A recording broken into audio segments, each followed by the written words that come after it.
Hola, ¿cómo estás? Mi nombre es Cecilia García Robles, soy la fundadora y directora de las escuelas Astropsicológica y Astroconstelaciones, donde con mi equipo brindamos formaciones en astrología psicológica, astrogenealogía y muchas disciplinas más. Te dejo con el podcast del día de hoy.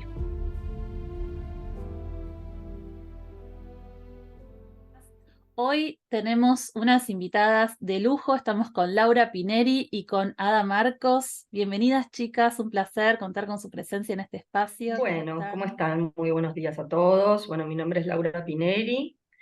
Yo soy astróloga, me dedico a la astrología terapéutica, estudié ciencia política también, vengo de la rama de las ciencias sociales y actualmente me dedico a la enseñanza, la docencia en astrología, sobre todo en la vertiente, digamos, del rol del astrólogo en el marco de la astrología terapéutica. ¿Sí? Tengo un espacio de consultoría y enseño esta maravillosa práctica que es el lenguaje astrológico, más vertido, digamos, sobre lo que implica el abordaje terapéutico. Excelente. Y yo también un placer para mí estar acá, por supuesto. Soy psicóloga de orientación junguiana, hice mi maestría en psicología analítica en la Fundación Jung, después hice mi proceso para ingresar a la IAP, a la Asociación Internacional de Psicología Analítica, y soy escritora, hice una maestría en escritura creativa, escribo poesía y ensayos, y ahora estoy estudiando historia del arte y literaturas comparadas. Así que bueno, mi camino es un poco el mundo de la literatura y su cruce con la psicología, y por supuesto también la atención clínica y la docencia. Cuéntenos un poco, bueno, primero, ¿qué es la psicología analítica? Bueno, y de ahí nos van compartiendo un poco esta propuesta. Quiero Bueno, empezar. la psicología analítica es el nombre que recibe la psicología de Carl Gustav Jung, ¿no? Que hay toda una polémica alrededor de su nombre, porque parece que Jung le quería poner psicología compleja y no tuvo demasiado éxito entre sus seguidores, se terminó llamando psicología analítica, ¿no? Pero lo cierto es que cuando hablamos de psicología analítica, psicología compleja, psicología junguiana, estamos hablando de la corriente que produjo, sobre todo, Carl Gustav Jung y después también sus seguidores, ¿no? Porque hay como todo un amplio desarrollo post-Jung y un poco nuestra propuesta apunta a qué pasó después de Jung, ¿no? Y una de las grandes cosas que pasó es que apareció una corriente dentro de la psicología junguiana que se llama psicología arquetipal, sobre todo con dos grandes exponentes, James Hillman, ¿no? Fundamentalmente, y en Latinoamérica un gran fundador y promotor de esta corriente que es Rafael López Pedraza, ¿no, Lauri? Exactamente, bueno, nuestra propuesta de hoy también era adentrarnos un poco en el pensamiento de Rafael López Pedraza, y era acercarles un poco a los oyentes parte de uno de los trabajos que él nos invita a recorrer, que es digamos, un libro, digamos, que se llama Hermes y sus hijos, en donde él hace un planteo muy interesante acerca de, sobre todo, el fundamento, digamos, hermético en base al movimiento psíquico, ¿no? Que es uno de los grandes temas que proponen estos autores. Bueno, ¿qué es el movimiento psíquico? A través de qué aproximaciones podemos acercarnos, digamos, ¿no? A incentivar o estar disponibles a aquello que moviliza el aparato psíquico, aquello que lo pone en marcha. eh, y bueno, uno de los grandes temas que él trabaja son lo que él denomina los borderline psíquicos y hace todo un análisis y un desarrollo acerca de quién es Hermes desde el punto de vista mitológico, pero después también metaforizándolo un poco y llevándolo, reconociéndolo desde su apartado más primitivo, ¿no? Trabaja con algunas imágenes que nos gustaría proponerles, como por ejemplo el montón de piedras, ¿no? Que es una muy bella imagen para introducirnos a esta imagen arquetipal, y después hace todo un recorrido más de fundamento, digamos, mitológico acerca de cómo fue el nacimiento de Hermes, digamos, ¿no? Lo que sucede cuando Hermes nace, pero fundamentalmente lo que nos interesa introducir es la idea del borderline, ¿no? Que yo creo que es también lo que genera un espacio para plantear una de las grandes cuestiones, digamos, de la psicología arquetipal, que es el tema de la imagen, ¿no? Como portadora del movimiento psíquico. ¿Me podrían explicar un poquito más qué es el borderline psíquico? Sí, claro. O sea, primero también destacar que, siguiendo un poco con la tradición junguiana, la psicología arquetipal, que es esta segunda ola fuerte dentro del junguianismo, vuelve a retomar la importancia del mito, ¿no? Como, y la importancia de las imágenes dentro del mito como dato primario de la psique, ¿no? La diferencia quizás es que la psicología arquetipal se va por un lado, en donde lo que quiere a través del mito es justamente producir imaginación, producir imaginería, ¿no? No entrar a debatir conceptualmente acerca del mito, ni tampoco descargarlo tanto en el ego, ¿no? Como quizás han hecho otros autores dentro de la rama junguiana, sino más bien que el mito sea un continente, una vasija que nos favorezca la imaginación. Entonces, en uno de sus libros principales, el de Rafael López Pedraza, se llama Hermes y sus hijos, él trae la imaginería de Hermes y cómo Hermes opera en nuestra vida, ¿no? Una de las cosas que dice es que es el gran patrono de los bordes, de las zonas liminares, por eso el Borderlands, ¿no? Esta cosa de que es, y lo sabemos también porque si lo asociamos al Mercurio astrológico, al Hermes, ¿no? Dentro del paradigma astrológico, sabemos también que es un dios que trabaja, hay una energía que trabaja los bordes, los límites, ¿no? Es el patrono de los caminos, es el patrono del comercio, de las zonas liminares. Entonces, un poco lo que va a traer Rafael López Pedraza es esta imagen tan hermosa que trae Lau también, de que en la antigüedad uno de los grandes modos de hacerle un altar a Hermes era poner un montón de piedras en los caminos, ¿no? Esos montones de piedras eran para señalizar, esos montículos de piedras eran para señalizar el camino y no perderse en esos bordes, ¿no? Para armar un camino un poco más claro, pero también eran altares a Hermes, ¿no? Entonces, él dice que esa es una primera puerta para empezar a imaginar a Hermes como este lugar que por un lado señala el borde del camino y nos orienta, nos propone una orientación, pero que también es el responsable de que a veces nos perdamos en los caminos, que estemos en una zona liminar, en un borde, ¿no? Entonces, por eso también se dice que Hermes es el que conduce de alguna manera o produce el movimiento psíquico dentro de la psique, dentro de un espacio analítico, dentro de un espacio terapéutico. Es el gran hacedor de conexiones, porque se maneja entre los bordes, ¿no, Lau? Tal cual, sí, y aparte es súper interesante empezar a reflexionar sobre esto, ¿no? Porque ese montón de piedras o ese borde liminar no es, no es, a ver, no es centrípeto, por decirlo de alguna manera, no tiene centro, digamos, ¿no? De hecho, Hermes es una imagen que descentraliza constantemente, o sea, cuida el borde, pero no genera ningún tipo de movimiento de dependencia, ni tampoco le interesa el poder centrípeto, es decir, ¿no? Es un no lugar, podríamos decir, porque ahí empieza un poco también el camino de la paradoja de lo hermético, ¿no? Propone, digamos, si se quiere, un borderline, señaliza, pero también, si se quiere, nos presenta un entremundos, ¿no? Un mundo intermedio a través también de esa manifestación, ese señalamiento que es ese montón de piedras. Entonces es complejo de comprender porque es como que habilita una dirección, pero al mismo tiempo la deshabilita. ¿No? Es un lugar, no lugar. La problematiza. Exactamente, ¿no? Problematiza esto y es también lo que nos permite ese entre flotante, es como una especie de estado de flotación que de alguna manera habilita el cuerpo de la imagen, entendiendo la imagen como algo plástico, como algo totalmente, si se quiere, maleable, metafórico, en pleno movimiento. Hermes no es un principio de fijación, podríamos decir. Entonces propone en ese principio de movimiento también un principio que es la no fijación, el no lugar, por decirlo de alguna manera. Por eso es tan interesante, digamos, el camino del borderline, ¿no? Porque nos pone de lleno en una especie como de sensación de paradoja, ¿no? Y hay algunos registros del hermético que son bien interesantes. Por ejemplo, bueno, no se suele conocer, Ada recién mencionaba el tema del mercurio astrológico, por ejemplo, cuando nosotros pensamos en Mercurio, pensamos en aquello que se comunica, ¿no? En la comunicación, pero no solemos frenar un momento y hacer reposo en la imagen del silencio, por ejemplo.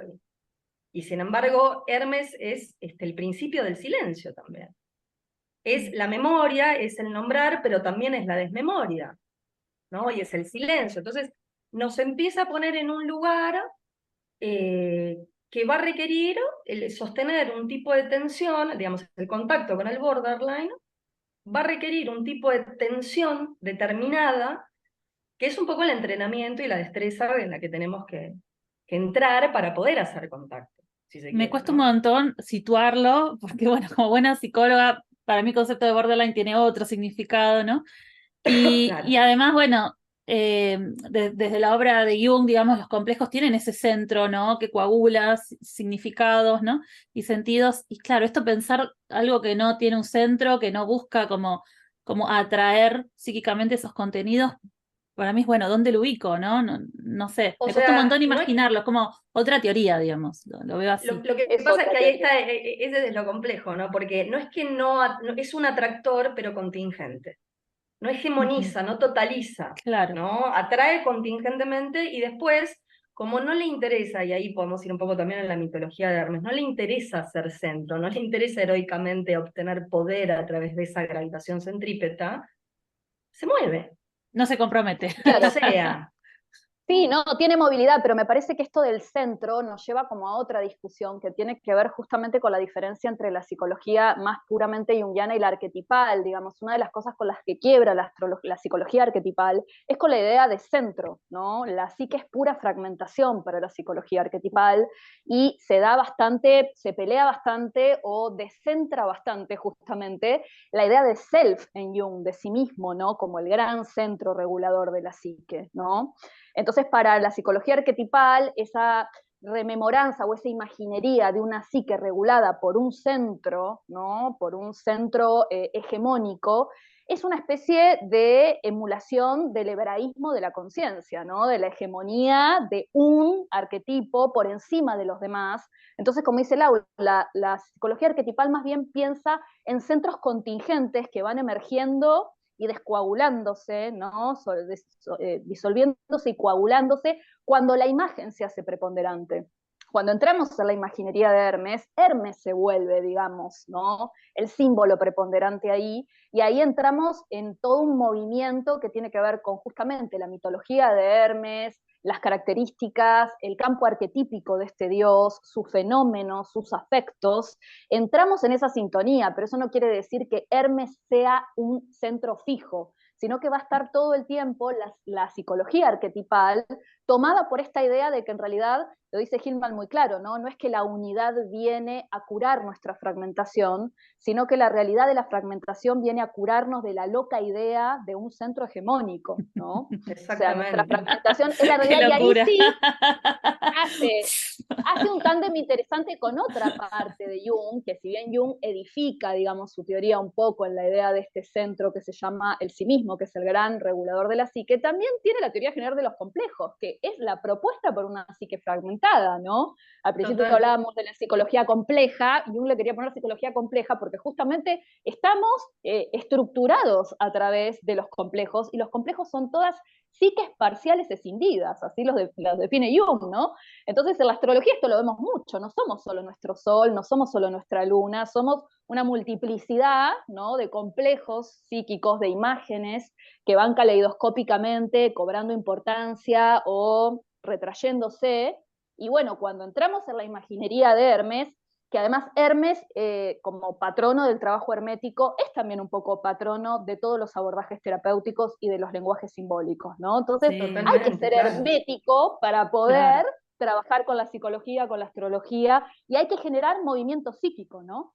Cuando Exacto, Total. estamos en una sí. zona de detenimiento psíquico, estamos en una zona donde tenemos que sospechar que algo está pasando con la imagen de Hermes en esta psique, ¿no? Total. Además, el arquetipo se descoagula completamente porque la psicología arquetipal deja de ser un sustantivo para ser un adjetivo, es un cualificador de la imagen, toda imagen es arquetípica, ¿no? Los arquetipos en sí ya no existen, ¿no? Lo que existen son imágenes que siempre traen una cualidad arquetípica. Es como muy distinto, hay un salto que dar, como siempre decimos, entrar en la psicología arquetipal es dar un salto, y es hermoso y es problematizador, pero sobre todo, digamos, volviendo un poco a Rafael López Pedraza, tiene que ver también con esta movilidad permanente que trae Hermes, ¿no?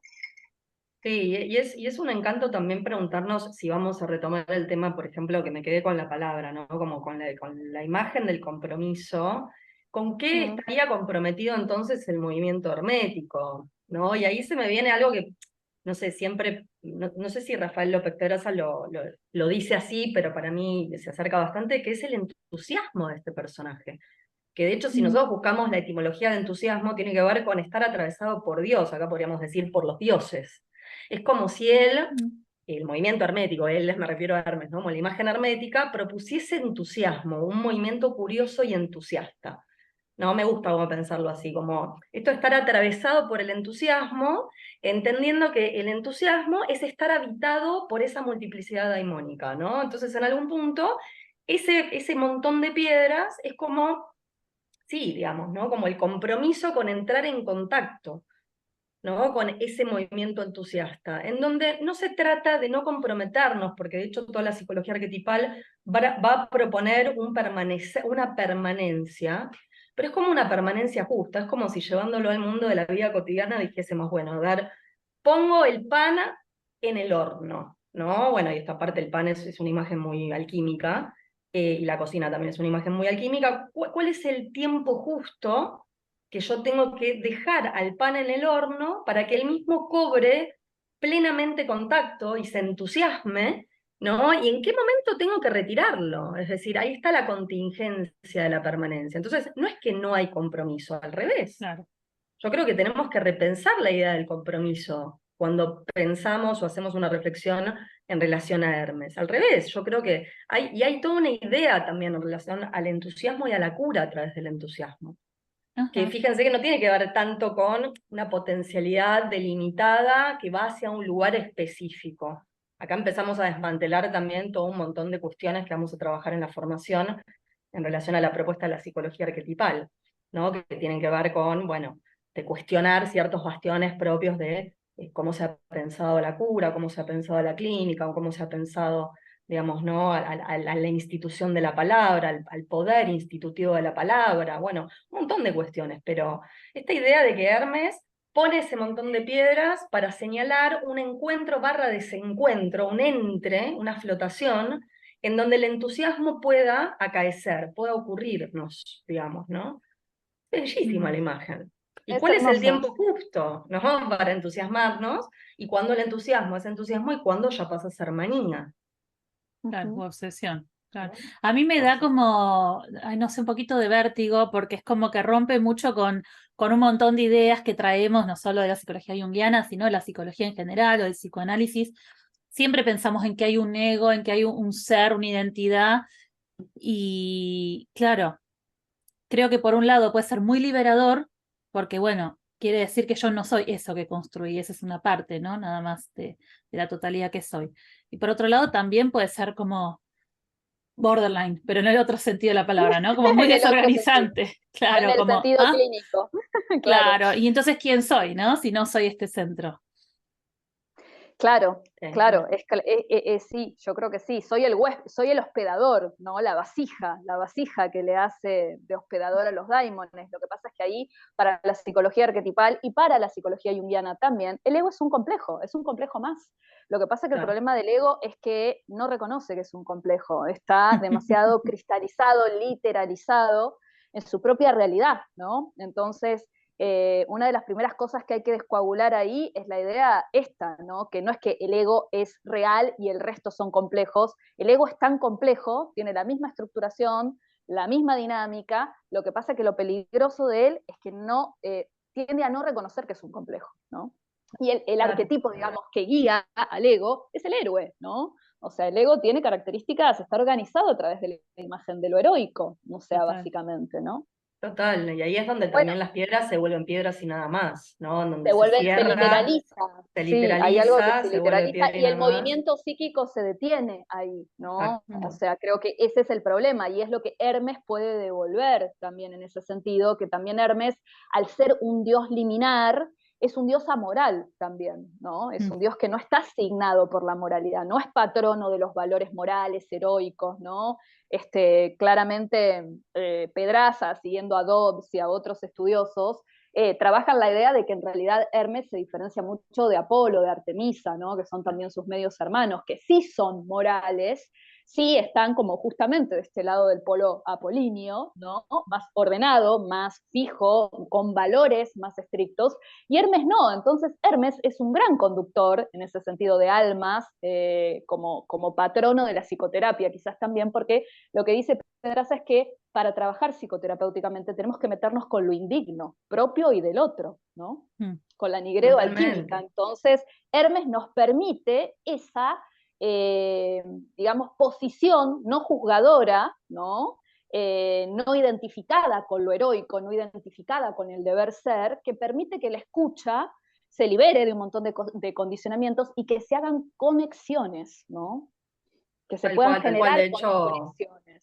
sí, de hecho Pedraza hace todo un señalamiento en relación a esto, habla de la servidumbre necesaria, ¿no? Que tenemos que tener, digamos, tenemos que estar al servicio de ese Exacto. movimiento para eventualmente poder coparticipar con este movimiento que por otra parte se da a priori, digamos, nosotros no tenemos que hacer grandes esfuerzos, por eso también la imagen de lo heroico se quiebra, ¿no? No hay, digamos, un ensalzamiento de una voluntad heroica. Sí hay un ensalzamiento de la voluntad, porque no es que no hay un centro que organice en términos yoicos, el tema es qué tipo de centralidad formulamos allí, digamos, ¿no? Por eso es O al interesante servicio de qué como está, al al servicio de servicio qué de que está ese está. complejo también, ¿no? Exacto, Como, y exactamente. ahí Bueno, de está hecho al él habla del servicio. freak también, ¿no? Sí, sí, Hermes es un freak también en ese Es sentido, un ¿no? Además freak, es de... un freak. El hermafrodito es un freak. Y aparte también habla de un punto que acá creo que es súper interesante mirarlo, que es el tema de la debilidad. Pedraza menciona la debilidad como el objetivo de lo hermético. Es hermoso. Es muy interesante, digamos, ¿no? Y es totalmente contrahegemónico, si lo pensamos en términos sociales, culturales. Es totalmente contrahegemónico, Sí, es sí. un posicionamiento subjetivo completamente contrahegemónico. Pensemos en la potencialidad de lo que construye esto, en términos de, bueno, es el lugar de ese imaginero, ¿no? ¿Hacia dónde nos lleva? No solamente en términos individuales, en términos colectivos. Pensemos en qué tipo de red podemos llegar potencialmente a construir los seres humanos si pudiésemos reelaborar algo de esto, que es tan difícil, porque por supuesto implica el silencio, porque por supuesto ahí está también el origen, ¿no? de Hermes a través de Zeus y Maya, que es un personaje nocturno, ¿no? Más vinculado con el mundo citónico, con el mundo de la muerte, ¿no? Ese silencio que es muy lunar, ¿no? El yin del hermafrodito, que es el que generalmente, inclusive, bueno, en el lenguaje, en astrología esto se pierde completamente, tanto en Mercurio rigiendo a Géminis como rigiendo a Virgo, en donde lo que hay es pura Sí. racionalidad, no hay receptividad, no podemos pregnarnos de nada, digamos, porque todo tiene que estar dirigido, comandado, controlado. ¿No? Hay solo comunicación, pero nos olvidamos que el silencio forma parte de la comunicación, que el olvido forma parte de la comunicación, ¿no? O mismo cuando planteamos o pensamos en qué es hacer conciencia. Hoy todos estamos totalmente metidos en la vorágine, sobre todo de era, digamos, de inicio de era de Acuario y muy posmoderna, por otra parte, que es un despliegue en donde volver a plantearnos estas cuestiones es fundamental, ¿no? Absolutamente. Igual, ustedes hablan muchísimo de Hermes, pero en el despliegue de esta teoría yo percibo algo muy lunar. No sé por qué, Ujú, capaz estoy equivocada, pero yo siento que hay algo Mm, como de sí, imágenes que no son del todo así racionales, como recién describías muy bien a Hermes, digamos, virginiano, geminiano, y creo que algo de esto también tiene ese tono de lo lunar, que lo lunar también es lo que coagula, es lo que amortigua, ¿no? A la psique, ¿no? Me parece que también hay algo de eso, no sí, es sé. el cuenco, ¿no? Hablando de la metáfora, Exacto. digamos, alquímica de la vasija, ¿no? Que está muy presente en la psicología arquetipal, es donde se hace alma, ¿no? Es el Exacto. cuenco, ¿no? Si no está ese cuenco, por algo la alquimia decía que todo el secreto, María profetiza, ¿no? Todo el secreto de la alquimia está en la vasija, o sea, en el vaso, ¿no? Entonces, en definitiva, la luna, astrológicamente, también nos ofrece el vaso, ¿no? Es esa claro, herramienta claro, primaria. Uh-huh. totalmente. Y Lo que que pasa que, perdón. no, no, decí vos, Lauri. No, que es súper interesante esto que traes porque en definitiva tiene que ver con esa vasija, pero un poco volviendo a lo que decíamos antes, es una vasija que no captura, no tiene una intencionalidad de generar un tipo de vinculación a través de la vía del poder, del sometimiento o mismo de la dependencia. Era eso lo que quería decir, ¿no? Claro, Pensemos Sí, en ese claro. claro, tipo de porque vaso. ahí eso se puede Exacto, pensar. exacto. Claro, el vaso tiene que estar dispuesto a llenarse y a vaciarse y a no entrar en estas lógicas retentivas, ¿no? O expulsivas que puede haber, que bueno, también esas son nuestras patologías, nuestro patos, y también es parte de la vasija, digamos, podríamos decirlo de otro lado. Cuando Lauri se refiere, digamos, a esta cuestión de que no le interesa el poder, a mí me parece que también hay algo como en lo hermético, que lo trae mucho Pedraza, y también hay algo de un cuestionamiento de toda la psicología arquetipal, incluyéndolo y sobre todo a Hillman, que tiene un libro, por ejemplo, que se llama El mito del análisis, ¿no? El análisis como esquema es un mito que necesitamos consumir por alguna razón y que sigue siendo efectivo porque es un mito necesario para nuestra era, ¿no? Para nuestra constitución. Pero es un mito basado en el poder, ¿no? Entonces, los arquetipales van a cuestionar mucho estos dispositivos terapéuticos basados en el poder y al contrario, digamos, el terapeuta tiene que ser un sirviente del alma, tiene que estar dedicado a ser alma, a trabajar con las imágenes, y esto nos lo enseña Hermes. Hermes es indigno, ¿no? En el sentido de que se mete con lo indigno, se mete con lo amoral, ¿no? Sin embargo, no es repulsivo, dicen, ¿no? Los antiguos, no tiene nada de repulsivo, pero sí se mete, tiene la capacidad de meterse con lo indigno y está al servicio de las imágenes que habitan en el alma, no está al servicio de que el ego se sienta mejor o de que esté más adaptado a la sociedad que le corresponde, que esté menos deprimido, sino que está al servicio de otra cosa, y ahí es donde no hay dependencia, que es una de las grandes cuestiones que se le critican, digamos, a los modelos psicoterapéuticos, ¿no? Hasta donde el terapeuta identificado con el héroe salvador termina coagulando todo un poder que es muy destructivo dentro del setting analítico, ¿no? Y que Hermes, al estar en el borde, ¿no? Es el que quizás nos puede enseñar con su imaginería a ocupar otro lugar. Totalmente, es como si reprodujera ahí, digamos, un movimiento horizontal, si se quiere, ¿no? En donde el encuentro con la diferencia es totalmente posible por la vía del contagio, por la vía de la analogía, por la vía de la semejanza, en donde de alguna manera no hay un interés, o no al menos de manera crónica, ¿no? De fijar crónicamente un lugar, ¿no? En todo caso, si hay momentos de contemplación, si hay momentos de quietud, si hay momentos de ceñirnos a un tipo de identificación, ese tipo de identificación va a ser por el momento, por el tiempo y por los momentos justos. ¿Justos para quiénes? Justos para los daimones que atraviesen y multipliquen su experiencia a través nuestra, digamos, ¿no? A través nuestro. Entonces, me parece que es esto, ¿no? Es como estar al servicio de la experiencia de la vida daimónica, en un tipo de posición que no prioriza la construcción de una identidad por sobre la plenitud, digamos, ¿no? De la vivencia, porque pensaba que también es un personaje que habilita esto, la vivencia de la imagen. Y no es solo la imagen acá en términos de, bueno, algo que nos imaginamos, es una experiencia, porque nosotros nos vivimos esa imagen, ¿no? Y No, la al contrario, vivimos. no la imaginamos, nos imagina ella a nosotros. Exacto, Claro. y hace en ese imaginarnos a nosotros una experiencia plena. Y esa experiencia es lo que nos acontece, digamos. Entonces, es como si vivenciar imágenes acá no queda solamente en una mera idea, es una experiencia, una praxis, digamos, ¿no? Sí, es un hacer alma, ¿no? El concepto de Exacto. psiquear que también trae tanto Rafael López Pedraza, psiquear, así que las imágenes, digamos, construyan psique a través nuestro, ¿no? También van armando esa vasija. Pero estaba pensando también esto que Sí. Rafael López Pedraza ahí trae, ¿no? Como otras cuestiones quizás diferentes de Hillman, que él dice, bueno, también los terapeutas tenemos nuestro propio campo arquetipal que nos es propio, ¿no? Tenemos nuestra carta natal, tenemos nuestras energías, pero para atender pacientes, en el formato que sea, ¿no? Consulta astrológica, consulta psicológica, muchas veces tenemos que entrar en campos arquetipales que no son los que nos pertenecen Total. por naturaleza. Y el que nos va a guiar a estar en ese border es Hermes, ¿no? Absolutamente, y si no lo podemos hacer, no podemos acompañar al otro. No podemos acompañar, y está bien también tener un límite y decir yo con esto no puedo, ¿no? Sí, También lógico. está muy bien, ¿no? No estamos diciendo no, que no se literalice esto, pero sí que la realidad es que en la pluralidad y en la diversidad nos encontramos muchas veces con que tenemos que poder entrar en la imaginación de otro campo arquetipal.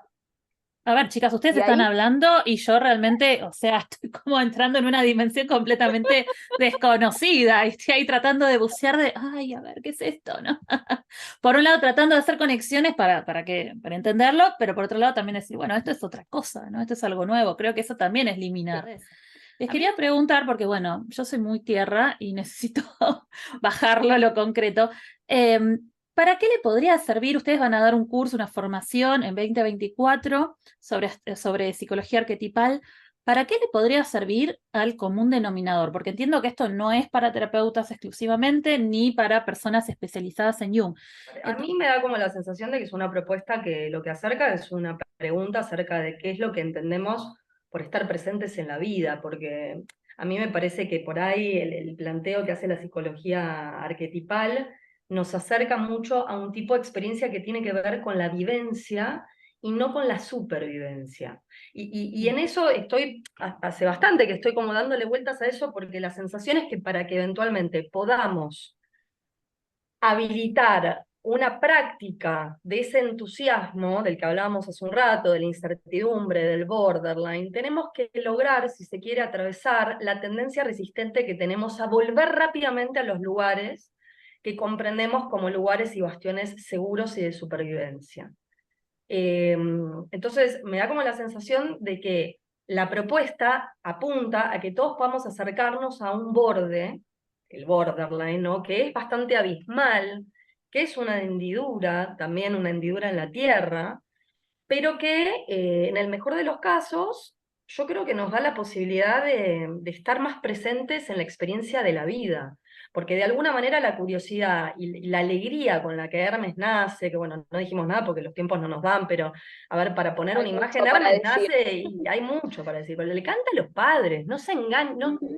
no está ahí para engancharse y quedar capturado por la trama de lo que implica el complejo materno, el complejo paterno, que no quiere decir que lo desconozca, porque también lo puedes sortear, pero hay un punto en donde, y ahí aparece la imagen, ¿no? Bien de la supervivencia, que tiene que ver con volver al nido, que tiene que ver con la parte, si se quiere, más automática en nosotros, que va a quedarse en ese repliegue superviviente, y que es totalmente razonable que nos pase eso. Sí. Ahora, ¿qué elegimos, no? Si pudiésemos a través de nuestra voluntad al menos disponernos a hacer una práctica de la experiencia de la vida, digamos, si pudiésemos elegir hacia dónde, qué nos convoca, ¿no? Sobrevivir o vivir. Y si y pudiésemos elegir por momentos, tal vez animarnos a vivir. ¿Cómo? ¿Desde qué lugares? Yo creo que es un camino que nos habla en la base de esto, de cómo podemos hacer un trasvasamiento de nuestras formas supervivientes a nuestras experiencias vitales. Y Hermes es vitalista. El entusiasmo hermético es un entusiasmo vitalista, es aprender a despertarnos a la mañana y saber que a pesar de que tenemos una agenda, que tenemos responsabilidades, que no sabemos lo que nos va a pasar. Y es adentrarnos en esa experiencia de la vida desde ese lugar de entusiasmo. Inclusive en nuestras mayores, hablando de la Tierra, rutinas. Es entender a la rutina como algo vivo. Entonces, para mí hay algo de esto, ¿no? Hermoso, qué bonito. Sí, es muy bello. Para mí también lo que trae es, con poco también robándole herméticamente el título a Hillman, una posibilidad de reimaginación, ¿no? Uno de los libros que vamos a transitar mucho en la formación es Reimaginar la psicología, que es una obra absolutamente deconstructiva de Hillman, y creo que es la posibilidad justamente de desliteralizar ciertas cosas, volver a refrescarlas, a revitalizarlas, a reimaginarlas, a que se reimaginen en nosotros a través de sus cuestionamientos. Y más allá, digamos, de que esto está abierto para todo el mundo, por supuesto, tenemos como la sensación también de que mucha de la gente que sea convocada por esta propuesta seguramente va a tener algún vínculo con algún lenguaje simbólico, o astrólogos, ¿no? O tarólogos, o psicólogos, y me parece que el riesgo de todo habitante del mundo simbólico es que los símbolos se le literalicen justamente por la coagulación de saber y que dejen de ser reimaginados. Entonces a mí me parece que acá lo que va a traer un poco esta formación a través del cuestionamiento, a través de las preguntas más que de las respuestas, es una reimaginación del mundo simbólico, ¿no? No veo la hora de empezar. Yo le cuento a la gente que yo lo voy a hacer el curso con Ada y con Lau, que son maestras, pero bueno, ya se habrán dado cuenta, ¿no? Maravillosas. Chicas, cuéntenme un poquito cuándo empieza el curso y cómo la gente los puede contactar.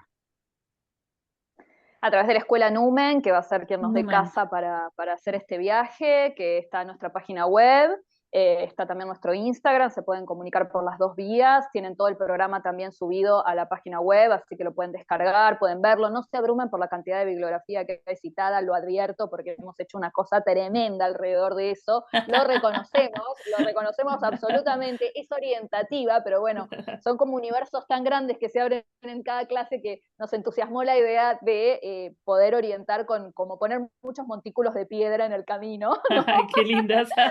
Pero bueno, después haremos el silencio correspondiente. No, haremos el silencio correspondiente y la abstención correspondiente, y lo cierto es que los dos grandes autores que se van a trabajar son Rafael López Pedraza y Hillman, sobre todo a través de este libro que se llama Reimaginar la psicología, con lo cual eso ya nos da la retroalimentación negativa necesaria, y va a ser a partir de marzo del 2024, y va a ser una cursada con frecuencia semanal, posiblemente los miércoles, lo tenemos casi definido, los miércoles por la mañana, de Argentina, y después vamos a tener un ciclo de masterclass, en donde va a haber una masterclass mensual, que esa, digamos, pueden cursar o no cursarla, o pueden cursar las masterclass y no cursar tal vez psicología arquetipal y decir, bueno, voy encendiendo motores con las masterclass, donde va a haber una pluralidad de voces y temas muy hermosos, todos relacionados con el mundo arquetípico.